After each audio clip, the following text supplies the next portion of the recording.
మిత్రులకి ఇండస్ట్రీ అంటే నిజానికి ఈ దేశంలో చాలామందికి రకరకాల అభిప్రాయాలు ఉండొచ్చు, కానీ వాస్తవం ఏంటి అంటే భారతదేశంలో వ్యవసాయం తర్వాత అంతమందికి ఉపాధి కల్పిస్తున్నది ఖచ్చితంగా నిర్మాణ రంగం అనే మాట ఏ ప్రభుత్వమైనా ఎన్ని కన్స్ట్రక్షన్ సైట్స్ నేను పర్సనల్గా విజిట్ చేశానో కోవిడ్ సమయంలో నాకు కూడా తెలుసు. ఆ లేబర్ క్యాంప్స్ కానీ అక్కడ ఉన్న లక్షలాది మంది ఇతర రాష్ట్రాల నుంచి ఇక్కడికి వచ్చి పాపం పొట్టకూటి కోసం ఇక్కడికి వచ్చిన వాళ్ళు కానీ ఇవన్నీ కూడా అనుభవపూర్వకంగా చూసిన వాళ్ళుగా చెప్తా ఉన్నాను. Definitely what you are doing is also in fact helping the nation without question. ఒక నిర్మాణ రంగం విషయం ప్రత్యేకంగా మీరు లేవనెత్తిన అంశాల విషయానికి వచ్చే ముందు మన రాష్ట్రం మన నగరం ఏ రకంగా గత 8 సంవత్సరాలుగా ముందుకు పోతున్నది, ఏమేమి జరుగుతున్నది. ఎందుకంటే ఈరోజు ఇక్కడ కేవలం క్రెడై హైదరాబాద్ మాత్రమే కాదు, క్రెడై తెలంగాణ మాత్రమే కాదు, క్రెడా తెలంగాణ బిల్డర్ ఫెడరేషన్ సంబంధించిన పెద్దలు అందరూ కూడా ఉన్నారు కాబట్టి, ఇంకా ఇతర మిత్రులు కూడా ఉన్నారు కాబట్టి వారందరికీ కూడా కొన్ని విషయాలు మీతో పంచుకోవాలని నేను అనుకుంటాను. మొదటిది, భారతదేశమే కాదు ఏ దేశమైనా అల్టిమేట్గా one thing is a fact. Mahatma Gandhi గారు ఎప్పుడో ఒకసారి అన్నారు, India lives in it's villages, భారతదేశం తన గ్రామాల్లో నివసిస్తుంది అనే మాట వారు అన్నారు. It is a fact. ఈరోజు కూడా 70% భారతదేశం గ్రామీణ ప్రాంతాల్లోనే ఉంది. కానీ India is run by towns and cities. భారతదేశంలోని సింహభాగం జనాభా గ్రామీణ ప్రాంతాల్లో ఆవాసం ఉంటున్నప్పటికీ వాస్తవం ఏంటంటే ఈ దేశాన్ని నడుపుతున్న ఎకనామిక్ ఇంజిన్, ఈ దేశాన్ని నడుపుతున్న ఎకనామిక్ మైట్ అండ్ పవర్ ఎక్కడి నుంచి వస్తుంది అంటే ఖచ్చితంగా మన పట్టణాల్లో ఉన్న మన నగరాల్లో ఉన్న సంపద సృష్టించే రంగాల్లో వస్తాం. అయితే ఇది ఒక ప్రభుత్వాలకు మాత్రమే, రాష్ట్రాలకు మాత్రమే కాదు, దేశాలకు మాత్రమే కాదు, ప్రైవేట్ రంగంలో ఉండే కంపెనీలకు కూడా ఇది వర్తిస్తుంది. ఒకసారి నేను మైక్రోసాఫ్ట్ CEO అండ్ ప్రస్తుత చైర్మన్ సత్యనారాయణ గారు హైదరాబాద్కి వచ్చినప్పుడు వారితో మాట్లాడుతుంటే చెప్పాను, నేను 45 to 50% of GSDP of Telangana actually comes from Hyderabad అని వారితో అన్నాను. అంటే వారేమన్నారంటే మా పరిస్థితి కూడా దాదాపు సేమ్. మైక్రోసాఫ్ట్ 180-190 దేశాల్లో ఉంది, కానీ 80% of my revenue comes from 70 cities across the world. అంటే మాకు కూడా వచ్చే ఆదాయంలో, ఇన్కంలో, రెవెన్యూలో 80% ఆదాయం ప్రపంచవ్యాప్తంగా మేము 200 దేశాల్లో 190 దేశాల్లో ఉన్నప్పటికీ మాకు కూడా 70 పట్టణాల నుంచే మాకు సింహభాగం రెవెన్యూ వస్తుంది. వారు కూడా చెప్పడం జరిగింది. ఈ మాట ఎందుకు చెప్తున్నా అంటే ఇప్పుడు మనం దేశం చూస్తే, మన భారతదేశం చూస్తే హైదరాబాద్ లాంటి నగరాలు భారతదేశంలో మన వేల మీద లెక్క పెట్టవచ్చు. ఢిల్లీ, బాంబే, బెంగళూరు, హైదరాబాద్, చెన్నై, కోల్కతా, పూనా, ఇప్పుడు చూస్తే అహ్మదాబాద్, ఒక 2-3 చూస్తే టాప్ 10 తీసుకుంటే కూడా ఈ నగరాలే ఈరోజు భారతదేశానికి ప్రధానమైన ఆర్థిక శక్తులుగా, ఆర్థిక చోదక శక్తులుగా, ఎకనామిక్ హార్స్ పవర్, ఎకనామిక్ ఇంజన్స్గా భారతదేశాన్ని నడుపుతున్న నగరాలు. మరి ఈ నగరాలకు సంబంధించినటువంటి 4 లెక్కలు కాదు, గవర్నమెంట్ ఆఫ్ ఇండియా లెక్కలు తీసుకున్నా మీకు అదే చెప్తారు.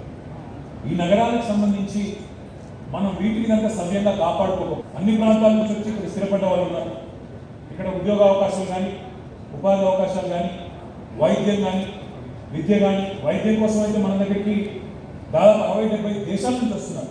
మిడిల్ ఈస్ట్ కంట్రీస్ కానీ, ఆఫ్రికన్ కంట్రీస్ కానీ, ఎక్కడికి నుంచి వస్తూ ఉన్నారు. నిన్న రాత్రి కేసీఆర్ గారిని కలవడానికి జార్ఖండ్ ముఖ్యమంత్రి గారు వచ్చారు, హేమంత్ సోరెన్ గారు. ఆయన చెప్తున్నారు వాళ్ళ మదర్, వాళ్ళ సొంత తల్లి, వారికి ఇక్కడే మన ఏఐజీ హాస్పిటల్లో నాగేశ్వర రెడ్డి గారి ఆధ్వర్యంలో వారికి కూడా ఇక్కడే ట్రీట్మెంట్ నడుస్తూ ఉంది. ఆయన చెప్తున్నాడు, నేను కలవడానికి వచ్చినప్పుడు, సార్ నేను ఇక్కడికి వచ్చి మా మదర్ కోసం నేను హాస్పిటల్ పోయాను, అక్కడ చాలామంది మా జార్ఖండ్ వాళ్ళు, మా కాన్స్టిట్యున్సీ వాళ్ళు కనపడ్డారు, వాళ్ళందరూ పనిచేస్తున్నారు. అంటే హైదరాబాద్ అనేది హెల్త్ హబ్గా లేదా ఎడ్యుకేషన్ హబ్గా కేవలం మన రాష్ట్రం వాళ్ళకే లేదు. కోవిడ్ సమయంలో కూడా మీరు చూసే ఉంటారు, చుట్టుపక్కల ఉండే ఒక 5-6 రాష్ట్రాల పేషెంట్స్, కోవిడ్ పేషెంట్స్ మన దగ్గరికి వచ్చినారు. ఛత్తీస్గఢ్ కావచ్చు, పార్ట్ ఆఫ్ మహారాష్ట్ర కావచ్చు, పార్ట్ ఆఫ్ కర్ణాటక కావచ్చు, ఆంధ్ర కావచ్చు, తెలంగాణ కావచ్చు. ఈ 5 రాష్ట్రాలకు సంబంధించిన వేలాది మంది కోవిడ్ పేషెంట్స్ కూడా హైదరాబాద్లో ఉండే ఆధునికమైన వైద్య 2014-15 ప్రాంతంలో కలిసినప్పుడు వారికి ఒక విజ్ఞప్తి చేశారు. ఏమన్నారంటే భారతదేశంలో ఇప్పుడు ఏం చెప్పినట్టే టాప్ 10 సిటీస్ తీసుకుంటే 6,000 పైన ఉంటాయి. వాటన్నిటి జోలికి పోకుండా మన మరి ఈ దేశానికి సంపద ఉత్పత్తి అవుతున్నది. ఏ నగరాల్లో అయితే ఈ టాప్ 10, టాప్ 15 లేదా టాప్ 20 నగరాలు ఉన్నాయో వాటిలో పెరుగుతున్న అవసరాలు ఏంటి, వాటిలో ప్రస్తుతం ఉన్న పరిస్థితులు ఏంటి, వాటిని ఏ రకంగా కాపాడుకోవాలనే విజన్ మనకి లేకపోతే దేశం నష్టపోతుంది మోడీ గారు. కాబట్టి మీరు హైదరాబాద్ లాంటి నగరం కోసం ఒక 10,000-15,000 కోట్ల ఒక భారీ మొత్తం ఇట్లాంటి నగరాలకు ఇస్తేనే దానికి అవసరమైన కండిషన్ పెట్టండి. మేము 10,000 కోట్లు ఇస్తాం, మీరు కూడా రాష్ట్ర ప్రభుత్వం 10,000 కోట్లు ఇవ్వండి అనే కండిషన్ పెట్టి ఆ రకంగా ఒక 5 ఏళ్ల పాటు డ్రైవ్ చేస్తే తప్ప ఈ దేశం మనం అనుకున్నంత వేగంగా ముందుకు పోదు అని చెప్పి చూశారు. సరే, ఆయన వినలేదు, అది వేరే మాట. రాజకీయంగా విమర్శలు నేను చేయను, కానీ వారు వేరే యాంగిల్లో పోయారు. స్మార్ట్ సిటీస్ అన్నారు, అమృత్ అన్నారు, ఇంకోటి అన్నారు. సరే, ఎవరి విజన్ వారికి, ఎవరి ఆలోచన వారికి తప్పు పట్టడానికి తెలియదు. కానీ ఫ్యాక్ట్ ఇస్ రెగ్యులర్గా బెంగళూరు నుంచి నాకు మెసేజ్లు వస్తూ ఉంటాయి. హైదరాబాద్ వచ్చాము, చూసాము, మీ నగరంలోనేమో ఎయిర్పోర్ట్ నుంచి మా ఆఫీస్కి రావడానికి అర్ధగంటలో వచ్చేసినాం, మా బెంగళూరులో ప్లేన్లో దిగిన తర్వాత ఎప్పుడు మా ఆఫీస్కి పోతామో మాకే తెలియదు, 2 గంటలు అవుతుందా, 2.5 గంటలు అవుతుందా.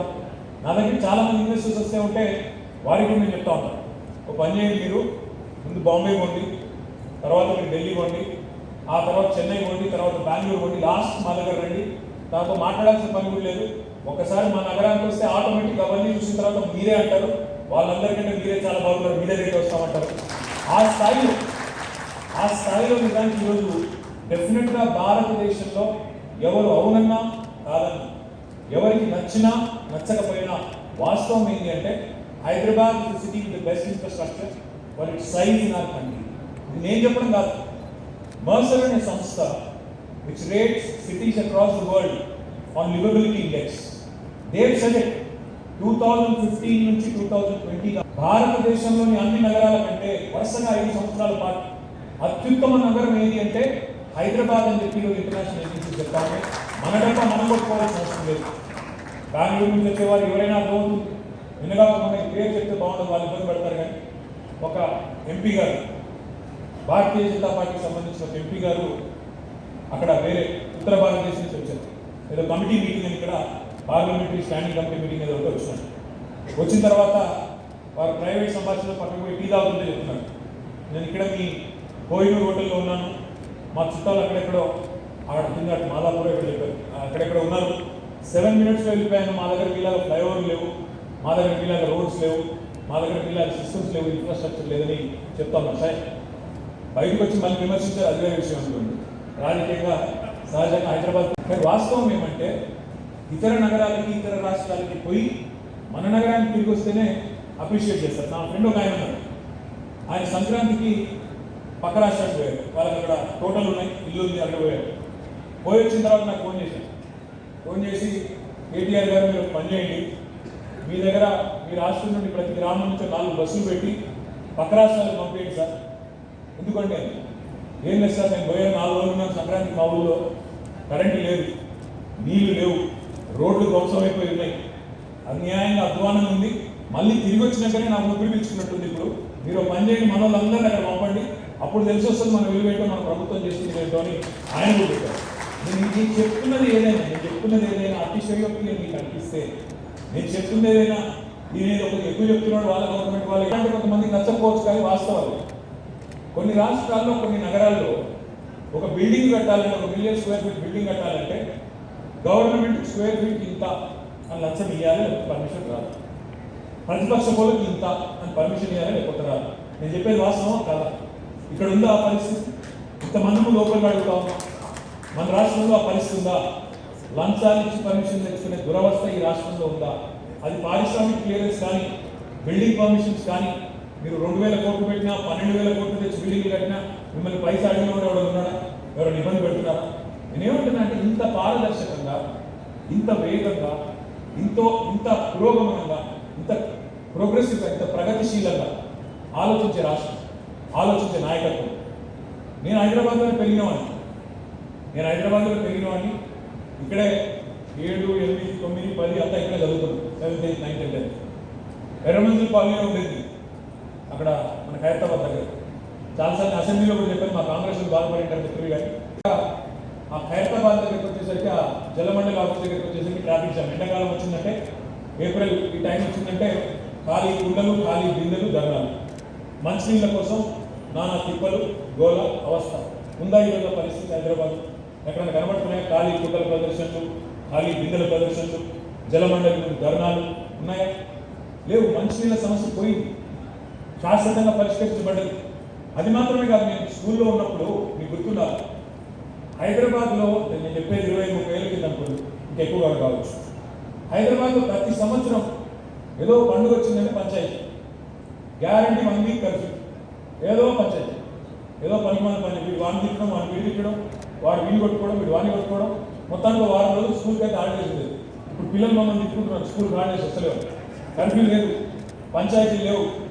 ఆంధ్ర పంచాయతీ లేదు, కుల పంచాయతీ లేదు, మత పంచాయతీ లేదు, ప్రాంతం పంచాయతీ లేదు. బ్రహ్మాండంగా హైదరాబాద్ నేను అన్నట్టు భారతదేశానికి కాదు, ఇతర దేశాల నుంచి వచ్చేవారికి కూడా ఆతిథ్యం ఇస్తూ చక్కగా అందరినీ కడుపులో పెట్టుకుంటూ, వేరే రాష్ట్రాల నుంచి వచ్చే కూలీ చేసుకోవడానికి వచ్చే బిడ్డల్ని కూడా కడుపులో పెట్టుకుంటూ బ్రహ్మాండ శాంతి భద్రతలను కూడా గౌరవ ముఖ్యమంత్రి గారి నాయకత్వంలో నిర్వహిస్తూ ముందుకు పోతున్నాం కాబట్టి పెరుగుతూ ఉన్నాం. వేరేదేం కాదు. ఇన్ని పనులు ఒకటేసారి కోయిన్సైడ్ అయ్యి ఒక ఏబుల్ లీడర్ కేసీఆర్ గారి రూపంలో స్టేబుల్గా ఉంది. లా అండ్ ఆర్డర్ ఎఫిషియెంట్గా ఉంది, మంచినీళ్ళు బాగున్నాయి, కరెంట్ చక్కగా ఉంది, రేట్లు పెరుగుతున్నాయి. సరే, రేట్లు పెరుగుతున్నాయంటే మళ్ళీ మీ వాళ్ళు ఇందాక చెప్పారు, దాని గురించి మాట్లాడుతున్న తర్వాత అన్నీ కూడా బాగున్నాయి కాబట్టి నిర్మాణ రంగం పెరుగుతుంది, ఐటీ రంగం పెరుగుతుంది. ఇవన్నింటికి మించి ఒక మాట దయచేసి ఇక్కడ వచ్చిన మిత్రులు ఆలోచించుకొని కోరుతాం. జనరల్గా ఏదైనా గవర్నమెంట్ ఉంటే ఏదో ఒక ఫోకసే ఉంటుంది. చంద్రబాబు నాయుడు గారు ఉన్నారు, గతంలో 2004 వరకు ఆయన ఉన్నప్పుడు ఎక్కువ ఫోకస్ ముఖ్యమంత్రి గారి ఫోకస్ కానీ ఆ గవర్నమెంట్ ఫోకస్ కానీ అటువైపు ఎక్కువ ఉంది.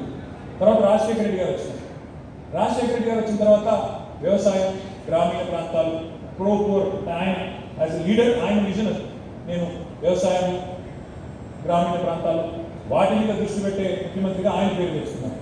కానీ కేసీఆర్ గారు వచ్చిన తర్వాత ఒకసారి ఆలోచించండి, ఇటు అర్బన్ డెవలప్మెంట్ పరుగులు పెడుతుంది పట్టణ ప్రగతి రూపంలో, అటు రూరల్ డెవలప్మెంట్లో కూడా కేంద్ర ప్రభుత్వం ఏ అవార్డు డిక్లేర్ చేసినా 10కి 10 టాప్ 10 డిక్లేర్ చేస్తే 10కి 10 మనకే వస్తూ ఉంది. అంటే ఒక సమ్మిళితమైన ఒక బ్యాలెన్స్డ్ గ్రోత్, ఒక అరుదైన గ్రోత్ ఈరోజు తెలంగాణలో ఉంది.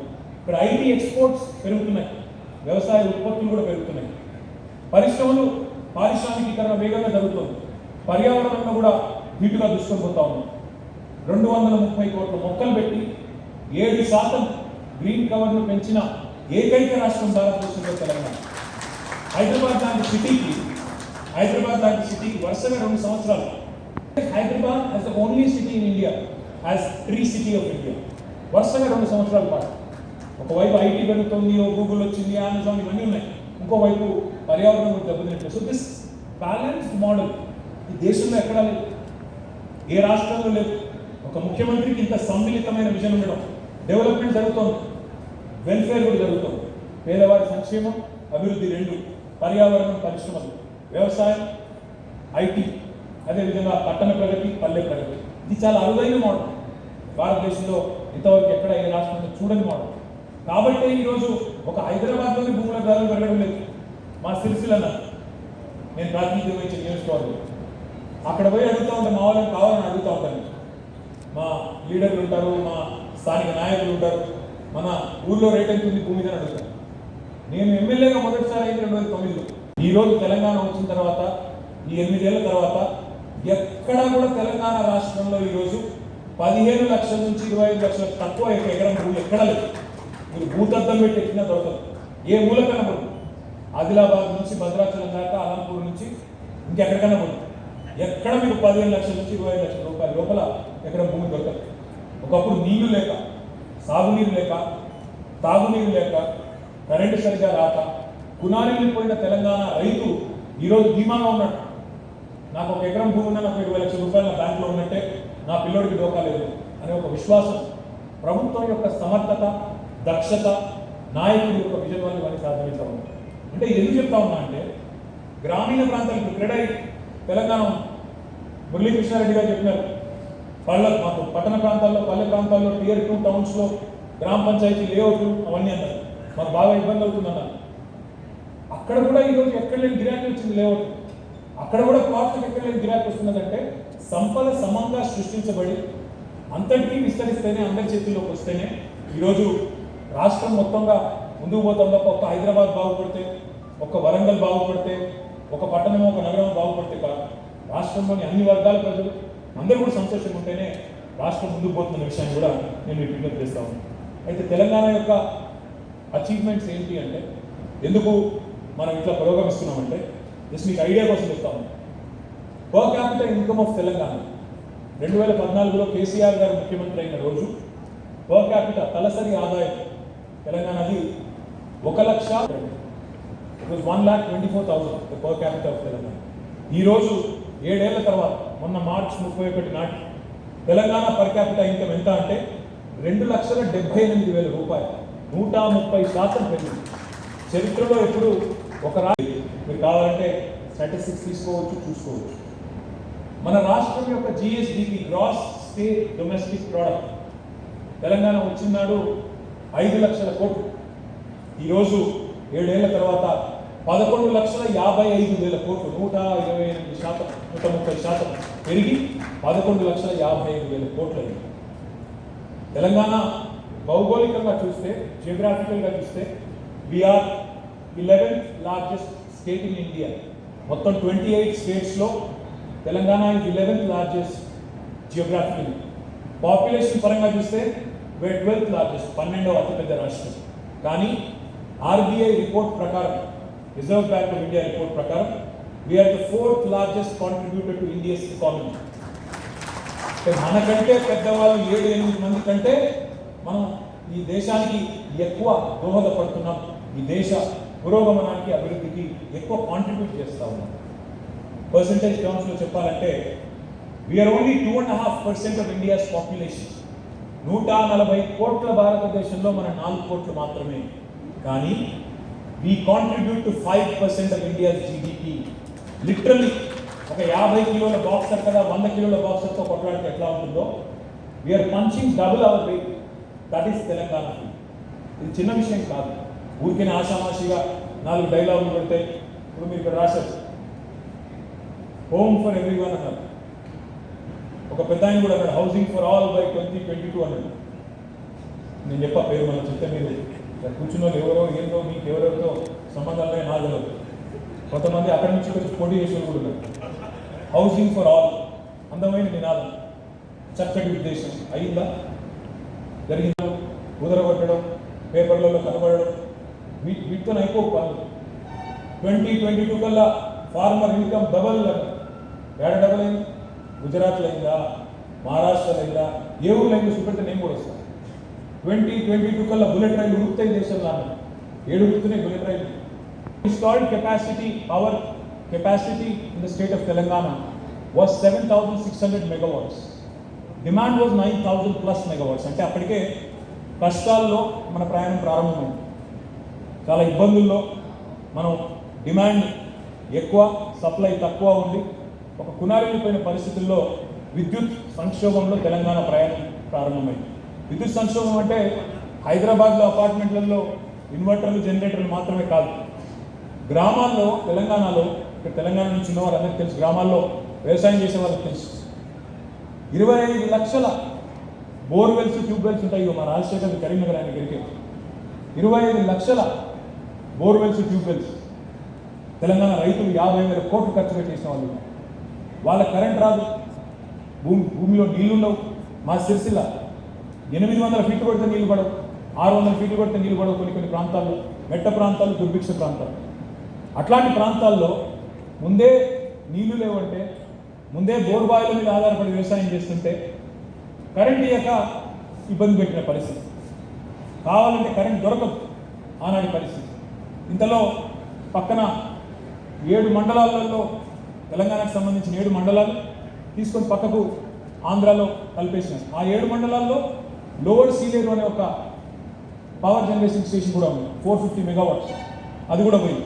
అప్పటికే నష్టాల్లో ఉన్నాం, అప్పటికే ఇబ్బందుల్లో ఉన్నాం అంటే ఇంకో మెగా మన పవర్ జనరేటింగ్ స్టేషన్ కూడా పోయింది. ఇది ఆ రోజు మన పరిస్థితి. విత్ కేసీఆర్ గారి దక్షత, ఆయన సమర్థత, ఆయనకు ప్రజల కష్టాలు తెలుసు, రైతుల కష్టాలు తెలుసు కాబట్టి వితిన్ 6 months పవర్ సమస్యను పరిష్కరించి ఈరోజు మనం గర్వంగా చెప్పుకోవచ్చు భారతదేశంలోని ఏ రాష్ట్రం వారికైనా 24 గంటల కరెంటు వ్యవసాయానికి ఉచితంగా ఇస్తున్న ఏకైక రాష్ట్రం తెలంగాణ అని గర్వంగా కాలర్ ఎగరేస్తూ వాళ్ళ పరిశ్రమలకు కూడా 3 పూటల 24 గంటలు నాణ్యమైన కరెంట్ అందిస్తున్న తెలంగాణ. ఎట్లా సాధ్యమైంది మరి? 7,000 మెగావాట్స్ నుంచి 16,000 మెగావాట్లకి ఈరోజు మన ఇన్స్టాల్ కెపాసిటీ ఎట్లా చేరుతుంది? 2025 కల్లా we will actually be 26,000 megawatts. ఎట్లా అయింది? ఎందుకంటే ఆ లీడర్కి ఆ కమిట్మెంట్ ఉండాలి. డైలాగులు కొట్టి ఆడికి అయిపోతున్నాడు. డైలాగ్ కొట్టి షూ మంతరంటే అయిపోతుంది మ్యాజిక్. ఎవరి దగ్గర అల్లావుద్దీన్ అద్భుత దీపాలు మంత్రదండాలు ఎవరి దగ్గర ఉండవు. పని చేయాలి, ఒళ్ళు వంచాలి, బుర్ర పెట్టాలి, దానికి రిసోర్సెస్ అన్నింటినీ కూడగట్టాలి, అయితేనే పని అవుతుంది. అది కేసీఆర్ గారు చేస్తున్నారు. అది మాత్రమే కాదు, ఇప్పుడే నేను చెప్పాను 60-70% మంది కూలీలు కానీ, ఒక ఫినిష్డ్ బిల్డింగ్లో కార్పెంటరీ వర్క్ చేసేవాళ్ళు కానీ, లేదా ఎవరైనా ఇంటీరియర్ చేయించుకుంటుంటే ఆ సోఫాలు కుట్టేవాళ్ళు, సోఫాలు చేసేవాళ్ళు కానీ 60-70-80% మంది తెలుగు వాళ్ళు ఉండరు. వేరే రాష్ట్రాల నుంచి ఉంటారు. జార్ఖండ్, ఒడిస్సా, బీహారు, బెంగాలు, రాజస్థాన్, ఇంకేమో తప్ప నేను చెప్పి నానా అవస్థలు పడుతూ నేను చూసిన అక్కడ కూడా లేబర్ క్యాంపులు చూసిన పోయి. అందుకే చెప్తున్నాను, ఎంత సంపాదిస్తారంటే నెలకి తిప్పి కొట్టి 20-25 వేలు వస్తాయి ఆడబడి. ఇక్కడ అంతకంటే ఎక్కువ సంపాదించుకునే అవకాశం ఉంది. సొంత ఇంట్లో, సొంత రాష్ట్రంలో నిక్షేపంగా పనిచేసే అవకాశం ఉంది. కానీ ఎక్కడో మిస్ మ్యాచ్ ఉంది. హైదరాబాద్లోనేమో మన దగ్గరికి వేరే రాష్ట్రం వాళ్ళు వచ్చి పనిచేస్తారు. మన కరీంనగర్ వాడు, మన కామారెడ్డి వాడు, మన నిర్మల్ వాడు, మన నిజామాబాద్ వాడేమో దుబాయ్లో, గల్ఫ్లో పోయి పనిచేస్తారు. ఇదే పని, మన వేరే పని కూడా కాదు, సేమ్ పని, ఇదే సెంటరింగ్ పని, ఇదే నిర్మాణ రంగ పని అక్కడ చేస్తున్నారు. నేను అందుకే క్రీడా మిత్రుల్ని కోరుతా ఉన్నాను, మీరు అందమైన ప్రాపర్టీ షోలు పెడతారు, చక్కటి స్టాల్స్ పెడతారు, చాలా సంతోషం. అయితే we'll collaborate with your government. మేము మీతో ముందుకు వస్తాం. మీరు క్రెడై హైదరాబాదా, ట్రెడానా, బిల్డర్ ఫెడరేషనా, లేదా క్రెడై తెలంగాణ మీరు డిసైడ్ చేసుకోండి. మీరు ముందుకు వస్తే let us actually together launch a nice training institute, a skilling institute to create our own workforce right in our own state. మన రాష్ట్రంలో మన పిల్లలకి ఇక్కడే కాన్ఫిడెన్స్ ఇచ్చే విధంగా. కాన్ఫిడెన్స్ ఎట్లా వస్తుందండి? నేను ట్రైనింగ్ ఇస్తాను, నేనే తీసుకుంటాను అనుకోండి. నీకు నేను ట్రైనింగ్ ఇచ్చి నేనే అబ్జర్వ్ చేసుకుంటా, నా దానిలోనే పెట్టుకుంటా, నా కంపెనీలో పెట్టుకుంటా అంటే వస్తారు. ట్రైనింగ్ ఇచ్చిన తర్వాత కూడా నాకు జాబ్ వస్తుందో రాదు, మళ్ళీ రోడ్లు పెట్టుకుని తిరగాలో అంటే ఎవరు రాదు. మై రిక్వెస్ట్ యూ, గవర్నమెంట్తో కలిసి పనిచేద్దాం. ఇక్కడ ఎన్ఐసి పెట్టాము, నేషనల్ అకాడమీ ఆఫ్ కన్స్ట్రక్షన్ పెట్టాము. కానీ ఎన్ఐసి ఎట్లా అయిపోయింది? అదేదో R&D డిపార్ట్మెంటు, ఆ రోడ్లు వేసే కాంట్రాక్టర్లు, వాళ్ళకు మాత్రమే సంబంధమైన సబ్జెక్టు, మీకు సంబంధం లేని సబ్జెక్టులా మారిపోయింది. మీరు ఇంతమందికి ఉపాధి కల్పిస్తూ, ఇన్ని లక్షల మందికి ఉపాధి కల్పిస్తూ, ఇన్ని కోట్ల టర్న్ ఓవర్ చేస్తూ, ఇన్ని కోట్ల రూపాయల ట్యాక్స్ల రూపంలో గవర్నమెంట్ కడుతూ, బిల్డింగ్ డెవలప్మెంట్ ఛార్జ్ల రూపంలో గవర్నమెంట్ కడుతూ, మీరు వేరే ఇప్పుడు మీరు రామకృష్ణారావు గారు అన్నారు, సార్ మా ఇక్కడ లేబర్ వెళ్ళిపోయినట్టే బాధ అవుతుంది సార్, ఇబ్బంది అవుతుంది సార్, మాకు వారం రోజులు పని బంద్ అయితే, పని ఆగిపోతే లేబర్ వెళ్ళిపోతారు సార్. మీరే అన్నారు. ఇప్పుడు ఎక్కడికి పోతారు? మళ్ళీ బీహార్ పోతారు, మళ్ళీ ఒడిస్సా పోతారు. మళ్ళీ వాళ్ళని తెచ్చుకోవాలంటే మీరు స్పెషల్ ట్రైనింగ్ పెట్టుకోవాలా, స్పెషల్గా తెచ్చుకోవాలి. ఆ దుస్థితి ఎందుకు? మన వాళ్ళనే పట్టుకొని ట్రైనింగ్ ఇచ్చి బ్లూ కాలర్ జాబ్స్ ఎందుకు ఇవ్వలేము? మనం ఎందుకు చేయలేము? ఒక ప్రయత్నం చేద్దాం. ఒకవేళ ఒక ప్రయత్నం, చిరు ప్రయత్నం సఫలమైతే, మీకు నచ్చితే దాన్ని విస్తరించవచ్చు, ఇంకా చేయొచ్చు. క్రెడైతో మొదలు పెట్టండి హైదరాబాద్తో. ఆ తర్వాత maybe CREDAI Telangana can champion, others can champion. Let's see how it goes.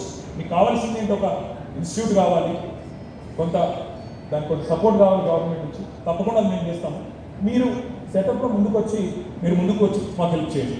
దీంతో పాటు మీరు అన్నారు తెలంగాణ ధరలు బ్రహ్మాండంగా పెరిగింది రాష్ట్ర వ్యాప్తంగా. ఎందుకు అంటే తెలంగాణలో ఒక్క రంగంలో పెరగలేదు. వ్యవసాయం దాదాపు 119% విస్తరించింది. ఎందుకంటే కేసీఆర్ గారి నాయకత్వంలో ఎక్కడో 82 మీటర్ల ఎత్తున ఉండే గోదావరి, మేడిగడ్డ దగ్గర, అక్కడ గోదావరి నీటిని ఒడిసి పట్టుకొని మనం హైదరాబాద్కు అత్యంత సమీపంలో 618 మీటర్ల పైనుండే కొండపోచమ్మ సాగర్ దగ్గర నీళ్లు తెచ్చి we have completed and constructed the world's largest lift irrigation project in our state in less than 4 years. ఏమైంది దానివల్ల? 45 లక్షల ఎకరాలకు నీళ్ళు వచ్చింది కొత్తగా. 2 పంటలు పండితే 45 × 2 90 లక్షల ఎకరాలకి నీళ్ళు. ఎక్కడ పోతుందో సంపద అంతా? కొంతమంది తెలుగు మాట్లాడుతూ ఉంటారు, పేపర్లో చూస్తూ ఉంటే నవ్వు వస్తుంది. అప్పుల తెలంగాణ అయిపోయింది అంటే ఒక ఆయన. బాబు, అప్పు చేస్తే ఎక్కడ పెట్టినాము? ఇప్పుడు మీరు అందరూ ఉన్నారు బిల్డర్ మీద, మీరు అందరూ అప్పులు తీసుకుంటారు. బిల్డింగు అన్ని మీ సొంత జేబులోంచి ఎక్కడి నుంచి కడతారు? ఎవరైనా కూడా ఎవరైనా బ్యాంకో ఇన్స్టిట్యూషనో ప్రైవేట్ ఈక్విటీయో ఏదో ఒకటి పెట్టుకొని వాళ్ళని తీసుకొచ్చి కడతారు. ఎక్కడ పోతుంది అదంతా? ₹1 పెట్టుబడి పెడితే రూపాయిన్నర వాపసు వస్తుందంటే ఆ కట్టే సామర్థ్యం మీకు ఉంది, ఆ ప్రాజెక్ట్ వైబిలిటీ ఉందంటే ఎవరైనా కూడా లోన్ ఇస్తారు. అలాగే కేసీఆర్ గారు అప్పులు తీసుకున్నారు. తీసుకుని ఎక్కడ పెట్టారు? ఒక కాళేశ్వరం ప్రాజెక్ట్ మీద ఖర్చు పెట్టారు. ఏమైంది కాళేశ్వరం ప్రాజెక్ట్ ఖర్చు పెడితే? 90 లక్షల ఎకరాలకు నీళ్ళు వస్తూ ఉంది, 2 పంటలు, 45x2. దానివల్ల ఏమవుతుంది? సంపద సృష్టించబడుతుంది. ఆ సృష్టించబడ్డ సంపద ఎక్కడ పోతుంది? మళ్ళీ ఈ రాష్ట్రంలోనే విద్య మీదనో వైద్యం మీదనో కొత్త ఇల్లు కట్టుకోవడమో, కొత్త ఇల్లు కొనుక్కోవడమో, ఒక ప్లాట్ కొనుక్కోవడమో వాటి మీదే పెడతారు కదా ఎవరైనా కూడా.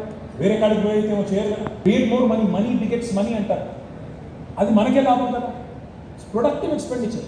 కేసీఆర్ గారు అప్పు తీసుకున్నారు. ఎక్కడ ఖర్చు పెట్టారు? ఎలక్ట్రిసిటీ మీద పెట్టారు. ఎట్లా సాల్వ్ అయింది ఎలక్ట్రిసిటీ క్రైసిస్? 60 ఏళ్లలో సాధ్యం కాంది 6 నెలల్లో 6 ఏళ్లలో ఎట్లా అయింది? ఈరోజు ఎట్లా అయిందంటే we have created more substations, we have created more lines, we have pumped. ఒకప్పుడు ఒక షిఫ్ట్లో నడిచి వారంలో 2 రోజులు పవర్ హాలిడే డిక్లేర్ చేసుకోవాల్సిన దుస్థితిలో ఉండే ఇండస్ట్రీ 3 షిఫ్ట్లో నడుస్తుంది. కావాలంటే 24/7 నడిచే పరిస్థితి. మొన్న నేను మహేశ్వరం పోయాను. ఈరోజు మనం తెలంగాణలో మనం ఓపెన్ చేసుకున్నాం. 3 షిఫ్ట్లో పని నడుస్తాం. 3 షిఫ్ట్లో పని నడుస్తుంది అక్కడ 24/7. 900 మందికి 900 మందికి ప్రత్యక్షంగా ఉపాధి అవకాశాలు. ఏమంటున్నా అంటే ఎందుకు అది ఎట్లా సాధ్యమైంది? ఎలక్ట్రిసిటీ వచ్చింది కాబట్టి 3 షిఫ్ట్లో నడుస్తుంది. అక్కడ మాట్లాడితే పిల్లలందరూ, పనిచేసే పిల్లలందరూ, ఎక్కువ మంది అమ్మాయిలు ఉన్నారు. స్థానిక అమ్మాయి, కందుకూరు అమ్మాయి, మహేశ్వరం అమ్మాయి, పక్కనే తుక్కుగూడ అమ్మాయి.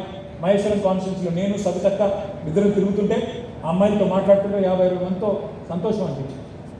This is what happens. Power electricity వస్తే పరిశ్రమలు నడుస్తాయి, ఇళ్లలో ఇబ్బంది ఉండదు, దానివల్ల మళ్ళీ సంపద పునరుత్పత్తి అవుతుంది. కేసీఆర్ గారు అప్పుడు తీసుకున్నారు, డ్రింకింగ్ వాటర్ మీద పెట్టారు. డ్రింకింగ్ వాటర్ మీద పెడితే ఏమవుతుంది? ఆటోమేటిక్గా వాటర్ బాండ్ డిసీజెస్ తగ్గుతాయి, హెల్త్ కేర్ ఎక్స్పెండిచర్ తగ్గుతుంది, గ్రోస్.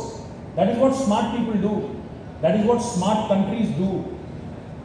మన భవిష్యత్ తరాల మీద పెట్టే పెట్టుబడిని అప్పు కింద చూసే లేదా అప్పు కింద రాసే మా పత్రికా మిత్రులను కూడా నేను కోరుతాను. Leveraging economy is something that every nation needs to do. ఒక ఇల్లు నడిపినట్టు కాదు ప్రభుత్వాన్ని నడపడం. ఇల్లు అన్నప్పుడు మనకు అప్పు ఉండకూడదు అని ఒక మెంటాలిటీ మనకు ఉంటుంది. పెద్దవాళ్ళు చెప్పారు అప్పు చేసి పప్పు కూడా తినొద్దు అని చెప్తారు. అప్పు చేసి పప్పు బిళ్ళలు పంచినట్టు పంచొద్దు, అది ఒప్పుకుంటాం. కానీ అప్పు చేసి ప్రొడక్టివ్ సెక్టర్ మీద పెడితే, అప్పు చేసి సంపదను పునరుత్పత్తి చేస్తే అది తప్పెట్లా అవుతుంది? ఇవన్నీ ఎట్లా? నా విజ్ఞప్తి ఇదంతా ఎందుకు చెప్తా ఉన్నాం మీకంటే, this is how the economy is growing. This is why Telangana is growing and this is why Telangana is setting new benchmarks for the country. ఇంటింటికి నీళ్ళు ఇవ్వాలి అని ఆలోచనతో వరకు ఏ ముఖ్యమంత్రికి ఎందుకు రాలేదు? ఏ ప్రధానమంత్రికి ఎందుకు రాలేదు? కేసీఆర్ వచ్చేంత వరకు. రైతుకు పెట్టుబడి ఇవ్వాలని ఆలోచన ఏ ముఖ్యమంత్రికి ఎందుకు రాలేదు? కేసీఆర్ వచ్చేంత వరకు. ఎందుకంటే వాళ్ళు ఆ దిశగా ఆలోచన చేయలేదు. రూరల్ లైవ్లీహుడ్స్ ఇంప్రూవ్ చేయాలి. మనం ఎంతసేపు స్కిల్ డెవలప్మెంట్ అని మాట్లాడతాం, కానీ ఆల్రెడీ అక్వైర్ అయ్యి డెవలప్ అయిన స్కిల్స్ అనేది ఏంటి? ఇప్పుడు మా యాదవ సోదరులు ఉంటారు, కుర్మ సోదరులు ఉంటారు, గొల్ల కుర్మ సోదరులు ఉంటారు. వాళ్ళకి షీప్ రియరింగ్ అనేది వాళ్ళకి ఎప్పటి నుంచో తెలిసిన, తరతరాలుగా తెలిసిన కుల వృత్తి.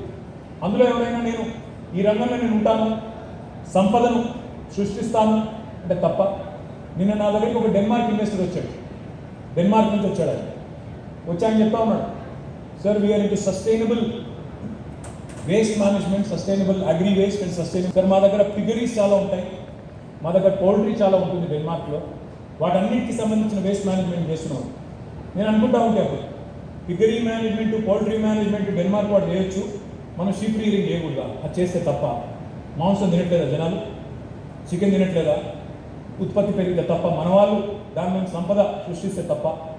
అంటే ఇవన్నీ రంగాల్లో కూడా we are the vaccine capital of the world. 33% of human vaccines, 33% of human vaccine. నేను బాగుండాలా, వ్యాక్సిన్ బూస్టర్ తీసుకోవాలా వద్దా, మాస్క్ వేసుకోవాలా వద్దా, ఇట్లా ప్రతి ఒక్కరి మనసులో అదే ఆలోచన నడుస్తూ ఉంది. అందుకే రాబోయే దశాబ్దం నర health care is going to take the centre stage. It's not just IT, health care, life sciences, pharmaceuticals, biotechnology, biopharmaceuticals, biostatistics, ఎందుకు చెప్తున్నా అంటే, మన వాళ్ళు ఎంతసేపు ఇక్కడ వేదిక మీద కూర్చున్న వాళ్ళు కానీ ముందున్న వాళ్ళు కానీ మీ కన్నంతా ఎంతసేపు పశ్చిమ హైదరాబాద్, మాదాపూరు, దినం వ్యాలీ ఉన్న సంగతి తెలియదు. సుల్తాన్పూర్లో మెడికల్ డివైసెస్ పార్క్ ఉందని తెలియదు, పక్కనే దిండిగల్లో ఆపర్చునిటీస్ ఉన్నాయని తెలియదు, పక్కన అసలు హైదరాబాద్ నగరం చుట్టూ ఇన్ని అవకాశాలు పెట్టుకొని కేవలం అందరం కూడా ఆ మంద మెంటాలిటీకి ఒక ఆయన ఎక్కడ పోతున్నాడంటే నేను అడిగే పోతా అని చెప్పి అందరూ అడిగిపోయి అట్లా కాకుండా you create your own niche, your own market. నేను ఇదివరకు అన్నాను, మీరు బాధపడ్డా మళ్ళీ కూడా అడిగాను. నేను మన హైదరాబాద్ బిల్డర్ని నేను 5-6 ఏళ్ళ కింద కూడా ఛాలెంజ్ చేశాను. అయితే నేను ఇప్పుడు హైదరాబాద్లో నాకు వేరే నగరాల నుంచి ఇన్వెస్టర్స్ బిల్డర్స్ వచ్చి కలుస్తూ ఉంటాను. ఢిల్లీ బిల్డర్ వస్తాడు, సార్ నేను మీ దగ్గర పెట్టుబడి పెడుతున్నా అంటే చాలా సంతోషం, of course we welcome all investors. మన వాళ్ళు ఎంతసేపు మనం ఇదే ఇళ్ళనే ఉండాలి, ఇళ్ళనే కొట్టుకోవాలి, మీకు అర్థమైసేపు ఇది లేదు అది లేదు, ఏమున్నాయో చూడండి కదా. ముందు టీఎస్ బీపాస్ ఎక్కడ ఉందా ఈ దేశంలో? యంగ్ బిల్డర్స్ అందరూ వచ్చారు, కలవలేదు, వాస్తవానికి కలవలేదు. ఎందుకు కలవలేదు? నా పాయింట్ ఏంటంటే వేరే రాష్ట్రాలు చూసి మన రాష్ట్రాలు చూస్తే యూ అండర్స్టాండ్ ద డిఫరెన్స్. వేరే రాష్ట్రాల్లో లేదు, because I need builders from other cities. బాగుంటుంది. ఇప్పుడు ఇక్కడ నన్ను తీసుకొచ్చి అన్ని స్టాల్స్ తీసుకొని పోయారు, పోతే అక్కడ ఇక్కడ ఫోటోలు దిగాను. సరే, ఇక్కడ మా ప్రతిపక్షం ఎట్లా ఉందంటే ఏ బిల్డింగ్ పక్కన నా ఫోటో ఉంటే ఈ బిల్డింగ్ వాడదండి. వాడు ఒకటి అంటాడు పిచ్చోడు, 111 నా కోసం ఎత్తేసాడు. ఏమనాలి నేను? 111 1,30,000 ఎకరాలు నాయనా, 1,30,000 ఎకరాలు మొత్తం నేను కబ్జా పెట్టి కూర్చోనున్నానా? ఏం మాట్లాడతారు నాకు అర్థం కాదు. ఈ రాష్ట్రంలో ఇంత దివాళతో రాజకీయం. 2 గారు బతుకున్నప్పుడే 111 తీసేయాలని ప్రయత్నం మొదలైంది. ఇప్పుడున్న వాళ్ళందరికీ తెలుసు. 6-7లోనే రాజశేఖర రెడ్డి గారు ముఖ్యమంత్రి ఉన్నప్పుడే ప్రయత్నం స్టార్ట్ అయింది. అప్పుడే కమిటీ చేసిండు, రిపోర్ట్ తీసుకుని లోపల ఎలక్షన్ వచ్చింది, ఆగిపోయింది. ఆ తర్వాత రాజశేఖర రెడ్డి గారు చనిపోయారు, ఆగిపోయింది. ఇక ఆ తర్వాత తెలంగాణ కేసీఆర్ గారు 2014 పూర్వమే మాటిచ్చున్నారు. రాష్ట్ర ముఖ్యమంత్రి కాకముందే చేవెళ్లలో, రాజేంద్ర నగర్లో, వికారాబాద్లో అక్కడ మీటింగ్లకు పోయినప్పుడు పబ్లిక్ మీటింగ్లో వేల మంది అటెండ్ అయిన పబ్లిక్ మీటింగ్లో ఓపెన్గా చెప్పారు, అవును ఈ 84 గ్రామాల ప్రజలు బాధపడుతున్నారు, పక్కన గోపన్పల్లి అభివృద్ధి అవుతుంది, నానగ్రామ్ కూడా అభివృద్ధి అవుతున్నది, అక్కడ ఇంకా వేరే చిన్న చిన్న గ్రామాలు వాళ్ళ కళ్ళ ముందే అభివృద్ధి అవుతున్నాయి, మేము మాత్రం అభివృద్ధికి ఆమడ దూరంలో ఉన్నామని బాధపడుతున్నారు, తప్పకుండా ఈ జీవో తీసేస్తాం అని 2014 పూర్వమే చెప్పినారు. 18లో చెప్పారు. తర్వాత 6లో జీవో 111 ఇచ్చినప్పుడు 27% గోదావరి నుంచి, కృష్ణ నుంచి, ముఖ్యంగా కొండపోచమ్మ ప్రస్తుత హైదరాబాద్ డ్రింకింగ్ వాటర్ నీడ్స్కి ఆ 2 జలాశయాలు మనకు అవసరమే లేదు. ఆ రెండింటిని కాపాడాలి అనే ఉద్దేశంతో ప్రభుత్వం జీవో తెచ్చిందో, ఆ డ్రింకింగ్ వాటర్ డిపెండెన్స్ అక్కడ లేనప్పుడు వాటిలో కూడా మళ్ళీ పొల్యూషన్ వచ్చి హుసేన్ సాగర్ మాదిరిగా కాకుండా సవ్యమైన ఎస్టీపీస్ కానీ ఇంకోటి కానీ పూర్తి స్థాయిలో ప్లాన్ చేసి దాన్ని ఎత్తేస్తామని చెప్పారు. దీనిలో ఎవరికి అభ్యంతరం ఉండాల్సిన అవసరం ఏముంది? కాంగ్రెస్ వాళ్ళు, బీజేపీ వాళ్ళు, ఇతర పార్టీ వాళ్ళు కూడా అక్కడ గ్రోత్ ప్లాన్ చేయొచ్చు అని అన్నారు. డెఫినెట్గా గవర్నమెంట్ ఇస్ థింకింగ్, తప్పకుండా ఆలోచించి పర్యావరణ హితంగానే డెఫినెట్గా హైదరాబాద్ నగరానికి భవిష్యత్తుకి ఇబ్బంది లేకుండానే ప్లాన్ చేస్తున్నాం. దయచేసి ఆ విషయంలో ఎవరికి ఎలాంటి అనుమానాలు, అపోహలు వద్దని చెప్పి కూడా ఈ సందర్భంగా చేస్తూ ఆ 84 గ్రామాల ప్రజలు కూడా దేర్ రిజర్వేషన్ ఈ సంవత్సరం చివరి మొత్తం 100% సివరేజ్ ట్రీట్మెంట్ చేస్తున్న నగరంగా హైదరాబాద్ మరి రాబోయే 7-8 నెలల్లోనే ఒక రికార్డు కూడా సృష్టించబోతా ఉంది. సో సివరేజ్ బాగవుతుంది, డ్రింకింగ్ వాటర్ బాగానే ఉంది, లా అండ్ ఆర్డర్ బాగలేకపోతే మనం బెంగళూరులో వెళ్ళిపోతాం మనం కూడా. కాబట్టి డెఫినెట్గా will continue in that spirit. ఇది కాకుండా రోడ్స్ కానీ, డ్రింకింగ్ వాటర్ కానీ బేసిక్స్ మీట్ అయిన తర్వాత పర్యావరణ హితంగా ఉండాలి కాబట్టి ప్లాంటేషన్ కూడా పెద్ద ఎత్తున చేస్తూ ఉన్నాం. వరుసగా 2 సంవత్సరాలు ట్రీ సిటీ ఆఫ్ ఇండియాగా హైదరాబాద్కి వచ్చింది. రికగ్నిషన్ అంటే ఊరికే రాదు, పనిచేస్తే వచ్చింది. కొత్త పార్క్స్, ట్రీ పార్క్స్ కానీ కొత్తగా ప్లాంటేషన్. టీవీలో ఒక పేపరు ఏదో రాసింది రాజశేఖర్ అన్నారు, నిర్మాణ రంగం కుదేలైపోయింది. ఎక్కడ కుదేలైంది? ఎవరు చెప్పారు sir? Reports tell me otherwise. Hyderabad in fact has been the best performing residential market in 2021. The growth in Hyderabad is the only city among 8 metros as per the study done by Knight Frank that has not had a single year of price decline since 2014. ఒక్క సంవత్సరంలో కూడా price decline లేకుండా ఎప్పటికప్పుడు వృద్ధి rate సాధిస్తూ వస్తున్నదని నేను చెప్పడం కాదు, నైట్ ఫ్రాంక్ వాళ్ళు చెప్తా ఉన్నారు. In fact the housing inventory over hand అంటే పాత గతంలో 10 months in the same period in 2022 అంటే 2021లో 53 నెలల ఇన్వెంటరీ పెండింగ్ ఉంటే స్టీల్ రేట్లు పెరిగినాయి, సిమెంట్ రేట్లు పెరిగినాయి. ఎస్, అందులో దాని ఇంకా ఏముందో మీకు తెలుసు, నాకు తెలుసు. సిమెంట్ కంపెనీల కుమ్మక్కు, స్టీల్ కంపెనీ కుమ్మక్కు, వాళ్ళ కార్టలైజేషను, వాళ్ళ నలుగురు కూర్చొని మాట్లాడుకొని వాళ్ళు రేట్లు పెంచడం, ఇదంతా తెలిసిందే. గవర్నమెంట్ ఎప్పటికప్పుడు ట్రై చేస్తూ ఉంటుంది వాళ్ళని కూడా కంట్రోల్ చేయడానికి. డెఫినెట్గా మనం చేస్తాం, అందులో కూడా ఏమన్నా ఉంది. కానీ హైదరాబాద్ ఇంకా కూడా అఫోర్డబుల్ మార్కెట్స్లో టాప్ 7 మెట్రోస్ ఇన్ ఇండియా తీసుకుంటే 4,450 రూపాయల పర్ ఎస్ఎఫ్టీ యావరేజ్ రేట్తో మనం వెల్దండ, కడతాల్ ఆ ప్రాంతాల్లో ఎందుకు రాకూడదు, కందుకూరు ఎందుకు రావట్లేదు, కొత్త ఎలక్ట్రానిక్ మ్యానుఫ్యాక్చరింగ్ క్లస్టర్ పెట్టబోతా ఉన్నాం. దిండిగల్ పక్కనే సుల్తాన్పూర్లో మెడికల్ డివైజెస్ పార్క్ మొత్తం ఫుల్ అయింది. పక్కనే కాజీపల్లిలో ఇంకో 500 ఎకరాలు తీసుకుంటా ఉన్నాం. అక్కడ హౌసింగ్ కట్టడం హ్యాపెనింగ్. లాజిస్టిక్స్ కూడా చాలా పెద్ద ఎత్తున ఎంకరేజ్ చేయబోతా ఉన్నాం. దయచేసి మిమ్మల్ని కోరేది, ఈ లాజిస్టిక్స్ పార్క్స్ కూడా హైదరాబాద్ చుట్టూతా ఎక్కడైతే ఇంకా కూడా భూమి 40-40.5 మధ్యలో ఉందో అక్కడ ప్రైవేట్ రంగంలో వస్తున్నాయి. హెచ్ఎండి ఆధ్వర్యంలో, టీఎస్ఐఎస్సి ఆధ్వర్యంలో కూడా లాజిస్టిక్స్ పార్క్స్ చేయబోతా ఉన్నాం. అక్కడ కూడా దృష్టి పెట్టండి జరుగుతుంది. ఇది మాత్రమే కాదు, మన రీజనల్ రింగ్ రోడ్ కూడా తొందరలోనే ప్రారంభమవుతుంది. మీకంటే హైదరాబాద్ మహానగరంలో రాబోయే 10-15 ఏళ్ల పాటు నిర్మాణ రంగానికి ఏ డోకా కూడా లేదు. నమ్మండి మమ్మల్ని. నేను 7 ఏళ్ల కింద చెప్పాను, ఇదే వేదిక మీకు చెప్పాను, చాలామంది పారిశ్రామికవేత్తలకు చెప్పాను, దయచేసి భూమి ఉన్న వాళ్ళు అమ్మకండి అని చెప్పాను. నేను 10-15 ఏళ్ళు హైదరాబాద్ అభివృద్ధికి డోకా లేదు. ఆ విషయంలో మీకు అనుమానం వద్దు. ప్రొవైడెడ్ ఇక్కడ మత కల్లోలాలు, పనికిమాలిన పంచాయతీలు, మతం పేరు మీద కుమ్ములాటలు, కర్ఫ్యూలు అవి లేకపోతే హైదరాబాద్ జరుగుతుంది.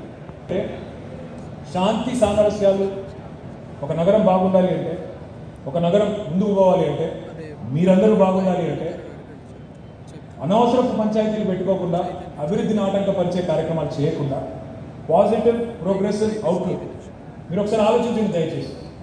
మా ప్రతిపక్ష పార్టీలు ఇక్కడున్న చెప్పరు, లేదా ఒక కొత్తగా ఒక ఐటీ కంపెనీ తెస్తారా? Quality of leadership. The reason why I'm saying why Telangana is because of this leadership, because of government. ఇందాక తమ్ముడు చెప్పాడు, లాట్ ఆఫ్ సిటీస్ పనికిమాలిన పంచాయతీలన్నీ సెంటర్ స్టేజ్ తీసుకుంటే, అనవసర వివాదాలు తెర మీదకి వస్తే Hyderabad will also suffer, the state will also suffer. మీరు 3-4 విషయాలు చెప్పారు. మాస్టర్ ప్లాన్స్ అన్నారు. మొత్తం ఈ సంవత్సరం టార్గెట్ పెట్టుకున్నాము మన రామకృష్ణ